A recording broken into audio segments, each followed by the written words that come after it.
कहते हैं सखी से सूम भला जो तुरंत दे जवाब। एक तिकड़ी है जो बहुत ही प्रसिद्ध है और ये तिकड़ी रूस की, चीन की और उत्तर कोरिया की है। इस तिकड़ी से अमेरिका बहुत डरता है, लेकिन इस बार जो खबर निकल कर आ रही है वो खबर थोड़ी सी अलग जरूर है। क्या उत्तर कोरिया ने रूस को दे दिया है इस बीच महायुद्ध में धोखा? और क्या रूसी युद्धपोत के डूबने की वजह पीछे से निकल कर आ रहा है उत्तर कोरिया से? तो वहीं दूसरी तरफ अमेरिका भारत की शरण में क्यों आया है और भारत के पास ही वो ताकत है जो अमेरिका को बचा सकता है? बिल्कुल ये सही है और इसके संकेत तब मिलने शुरू हो गए जब अचानक से चीनी विदेश मंत्री भारत पहुंचे थे। जियोपॉलिटिक्स में घटनाक्रम बहुत तेजी से बदल रहे हैं। जानेंगे इन खबरों को विस्तार से। उत्तर कोरिया जब किसी मिसाइल का परीक्षण करता है तो सबसे ज्यादा धड़कनें बढ़ती है अमेरिका, क्योंकि जो सन की तानाशाह है उसके निशाने पर अमेरिका हमेशा से रहता है। और ये जो तीन दोस्त हैं, चीन, रूस और उत्तर कोरिया, इन्हें लेकर अमेरिका हमेशा से डरा रहता है कि अगर ये तीनों एक तरफ खड़े हो गए तो फिर अमेरिका की तो क्लास लग जाएगी। और उत्तर कोरिया ने कई जगहों पर रूस के प्रति अपनी वफादारी दिखाई भी है। अभी रूस यूक्रेन जंग में भले दुनिया एक तरफ खड़ी हो गई हो, लेकिन उत्तर कोरिया तो रूस के ही तरफ खड़ा हुआ दिखाई देता था। फिर अचानक से अभी जो युद्धपोत डूबा है, उस युद्धपोत के डूबने को लेकर उत्तर कोरिया को निशाना क्यों साधा जा रहा है? क्यों उत्तर कोरिया को ये कहा जा रहा है कि शायद उत्तर कोरिया ने बीच में कुछ गद्दारी की है, कुछ घपलेबाजी की है, जिसकी वजह से रूसी युद्धपोत डूब गया। हालांकि जैसे ही मॉस्कोवा रूस का ये युद्धपोत, भारी भरकम युद्धपोत, 12,000 टन डिस्प्लेसमेंट वाला ये युद्धपोत, जिसमें कथित तौर पर कई परमाणु मिसाइलें थी, उसके साथ ये डूब गया है। जिसके बाद रूस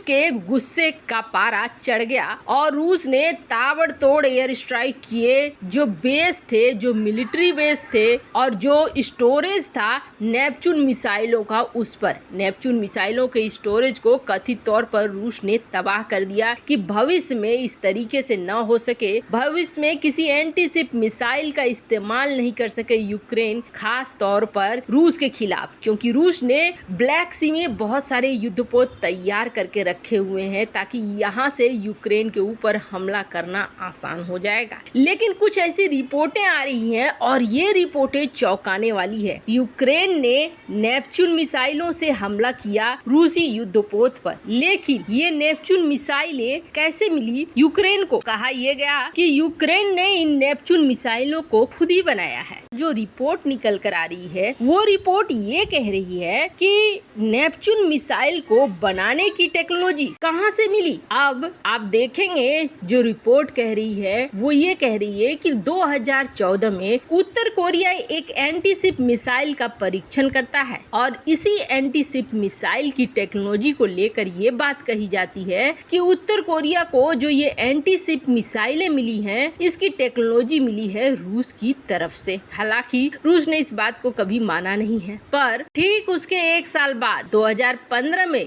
यूक्रेन भी एंटीशिप मिसाइल का परीक्षण करता है और ये एंटीशिप मिसाइल है नेपच्यून। लेकिन इसकी टेक्नोलॉजी कहां से आई? अब कहा जा रहा है कि ये पूरी तरीके से मेल खा रहा है उत्तर कोरिया के एंटीशिप मिसाइल से। तो क्या उत्तर कोरिया से ये यूक्रेन पहुंचा या फिर यूक्रेन से उत्तर कोरिया पहुंचा? इन दोनों के बीच क्या हुआ, इसको लेकर अभी तक तथ्य सामने नहीं आए हैं। पर हाँ, अगर इस रिपोर्ट की सत्यता रूस के सामने प्रमाणित हो जाती है तो आप समझ लीजिए कि उत्तर कोरिया के साथ दोस्ती पर रूस के कान खड़े जरूर हो जाएंगे और रूस उत्तर कोरिया पर उतना ज्यादा यकीन नहीं करेगा। वैसे आपको बता दें, ये जो देश है ना, ईरान हो गए या उत्तर कोरिया हो गया या फिर तालिबान अफगानिस्तान हो गया, इन पर लगे हुए हैं प्रतिबंध। ऐसे में ये अपने देश में अर्थव्यवस्था के लिए, आय के लिए, पैसे के लिए दूसरे रास्ते भी बड़ी आसानी से इस्तेमाल करते हैं। और ऐसे में कोई बड़ी बात नहीं होगी कि अगर उत्तर कोरिया ने उस वक्त यूक्रेन को ये बेच दिया। लेकिन हाँ, ये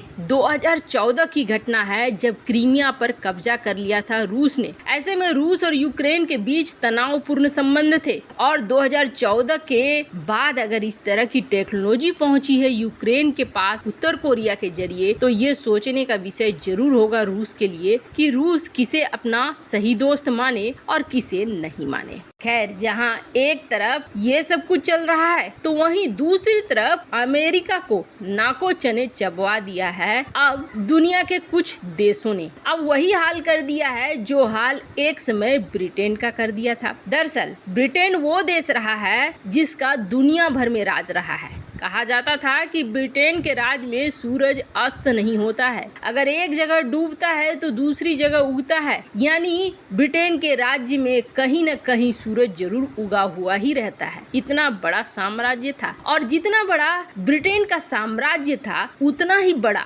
उसके राशि पाउंड की वैल्यू थी। जिस तरीके से डॉलर को देख रहे हैं ना, वैसा ही कुछ पाउंड का भी हाल। लेकिन द्वितीय विश्व युद्ध के बाद धीरे धीरे पाउंड की अहमियत खत्म होने लगी और डॉलर की वैल्यू बढ़ने लगी। डॉलर ने उस महाशक्ति को हासिल कर लिया जिस महाशक्ति के बल पर आज 650 से ऊपर बिलियन डॉलर रूस के कब्जे में है अमेरिका के, और रूस इसका इस्तेमाल नहीं कर पा रहा है। इस डॉलर के बल पर अमेरिका ताकत दिखाता रहा है। पर अब क्या हो रहा है? अब खुद अमेरिकी एक्सपर्ट हड़कंप मचा रहे हैं ये कह के कि जल्द से जल्द अमेरिका को भारत की मदद लेनी पड़ेगी। चीनी विदेश मंत्री वांग यी का अचानक भारत आना बिना किसी उद्देश्य का नहीं था और जो चीजें दिखती है उसके पीछे और भी बड़ा कारण होता है। अभी डॉलर की वैल्यू लगातार गिर रही है। कैसे गिर रही है? ऐसे गिर रही है कि रूस के साथ व्यापार करने के लिए देश अपना अलग अलग तरीका निकाल रहे हैं। ब्रिक्स,